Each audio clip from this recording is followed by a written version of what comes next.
sebagai organisasi masyarakat, kita ngeliat sekarang ada satu kejadian lah di Bali Ya. terkait masalah main hakim sendiri. Diduga, Ya. masih diduga ya maling Ya. ayam di Ya. sampai meninggal. Ya. Fenomena ini Bang Adi seperti apa, Bang Adi? Ya, saya terima kasih teman-teman, selamat sore. Intinya saya tidak membenarkan ada masyarakat yang melakukan tindak pidana pencurian. Itu jelas-jelas melawan hukum kan, melawan undang-undang. Tapi saya juga cukup menyesali, cukup menyayangkan dengan tindakan masyarakat yang mana si pelaku itu di main hakim sendiri, dipukuli sampai meninggal dunia, dan di depan, kalau nggak salah, anaknya.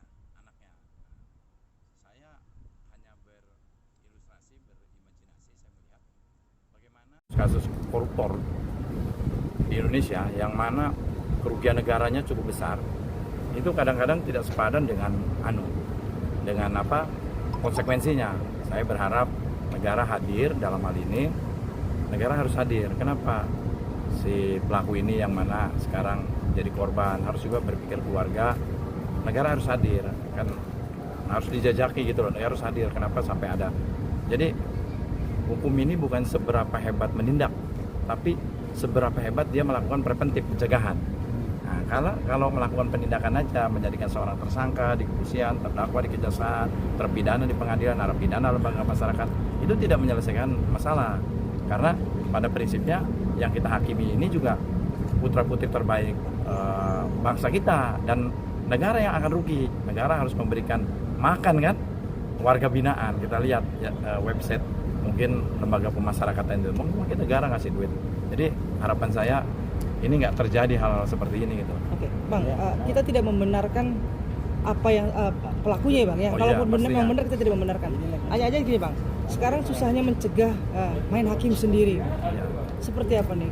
Sulit ketika sudah ngomporin kan. Ya. Makanya hati-hati, bijak dalam memain media sosial. Terus di sisi lain itulah pemerintah dalam hal ini mungkin baik di tingkat RT, RW, LMK, FKDM atau apalah terkait Forkopimda, baik kepolisian, melakukan edukasi, penyuluhan, pembinaan, sosialisasi. Contohlah kami di Ormas ini kan suka ada kesannya arogan, anarkis, premanisme, yang sifatnya keras, padahal enggak juga.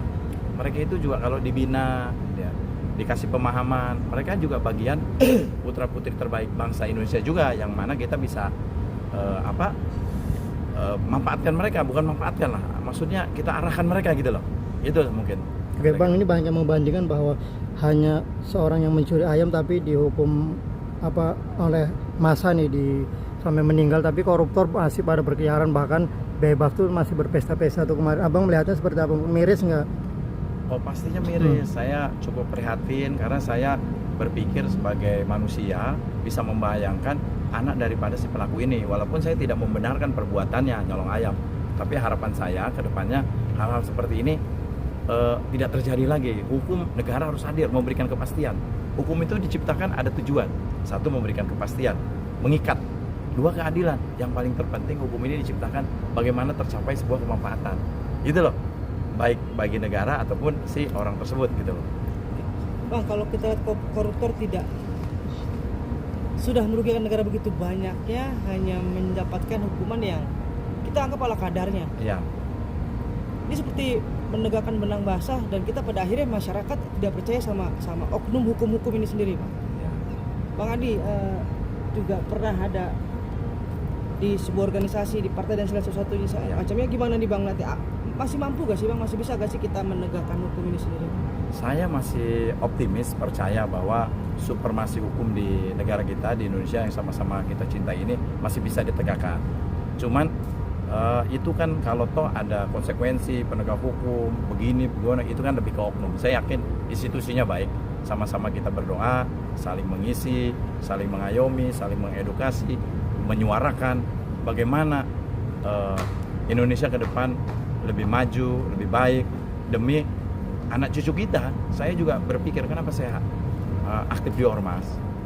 Kami punya jargon di Jakarta ini, jaga Jakarta untuk Indonesia. Saya kebayang kalau dengan aman saja, cari pekerjaan susah, cari makan susah. Bagaimana kalau Jakarta tidak aman? Saya melakukan aktivitas, anak saya sekolah. Kira-kira begitu yang ada dalam pikiran saya, mindset saya gitu loh. Tapi Bang Hadi masih yakin masih bisa dibenahi? Saya masih optimis. Dalam hidup itu tidak ada hal yang tidak mungkin selama kita ada kemampuan, keinginan, niatan. Saya masih punya keyakinan, ayolah. Cuman prosedurnya, prosesnya, ikhtiarnya sama-sama kita lakukan gitu loh. Nah, kira-kira gitu. Oke Bang, terakhir Bang, Abang kan sudah tertangkap 6 orang ya Bang pelakunya ya. Iya. Baiknya seperti apa Bang untuk mereka? Apakah juga harus dikasih hukuman yang seberat-beratnya? Ya, negara kan mengatur, ada undang-undang, ada pasal, ya kan, sesuai tupoksi, itu porsi, mana dader, mana otak intelektual, mana konseptor, mana eksekutor. Ya, saya masih percayalah bahwa penegak-penegak hukum di kita juga banyak yang mempunyai moral dan akhlak baik, ya kan. Kalau toh mereka melanggar itu, kita sama-sama tahu bahwa peradilan Tuhan itu ada, hidup itu ada mati, kullu nafsin dha'iqatul maut. Nah, ajab akhirat itu lebih pedih daripada ajab dunia. Mungkin gitu ya, Jal. Terima kasih. Ada